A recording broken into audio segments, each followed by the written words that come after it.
Hello bachcho, let's read the question. The question says that an adiabatic cylindrical tube is fitted with an adiabatic separator as shown in figure.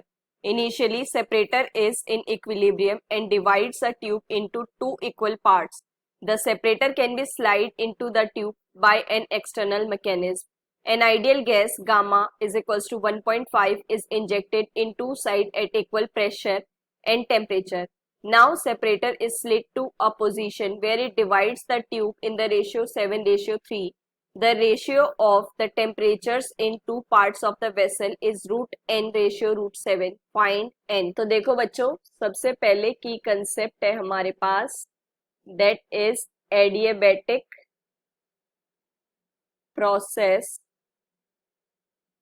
and its equation. Ratio division. ठीक है बच्चों, तो देखो बच्चों, सबसे पहले adiabatic process क्या होती है हमारे पास?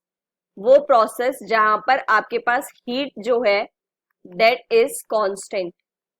ठीक है बच्चों, इसका मतलब क्या है? दैट आइसोलेटेड वॉल्स है, मतलब कि हीट आपकी बाहर शिफ्ट नहीं हो सकती। ठीक है बच्चों, सो अब जो हमारे पास सेपरेटर है वो पहले तो उन दोनों को इक्वली पार्ट्स में डिवाइड कर रहा है कुछ इस तरीके से। ठीक है बच्चों, ये इक्वली है, हमारे पास प्रेशर और टेम्परेचर सेम है। ठीक है बच्चों, उसके बाद उसने क्या किया, इसको इस तरीके से 7:3 में कन्वर्ट कर दिया, तो आपके पास ये P1 T1 and this is P2 T2।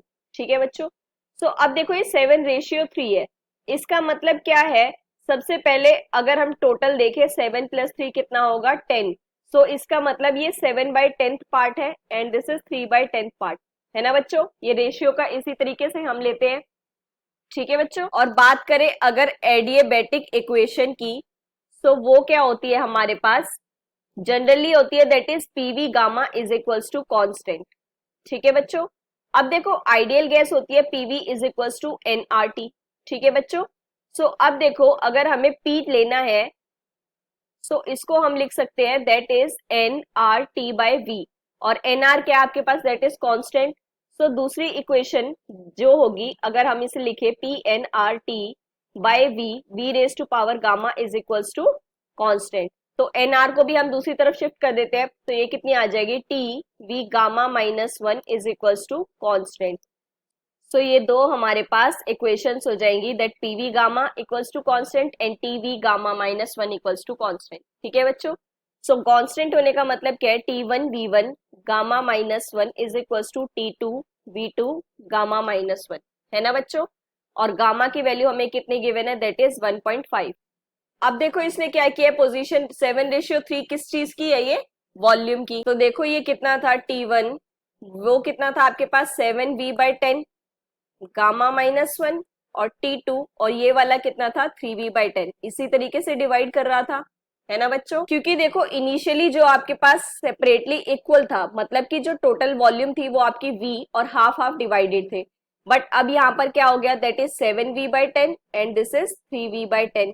ठीक है बच्चों, तो अब ये इक्वेशन है हमारे पास। तो T1/T2 हमारे पास कितना बनेगा? दैट इज 10 आपके पास कैंसिल हो रहा है गामा -1 सेम पावर से, V भी आपके पास कैंसिल हो रहा है, और ये कितना आएगा? That is 3/7 power gamma -1। Gamma की वैल्यू कितनी है हमारे पास? दैट इज 1.5 -1, तो कितना आ जाएगा ये? 3/7 1.5 -1 दैट इज 0.5, और इसको हम कैसे लिख सकते हैं? 5/10, मतलब कि 1/2।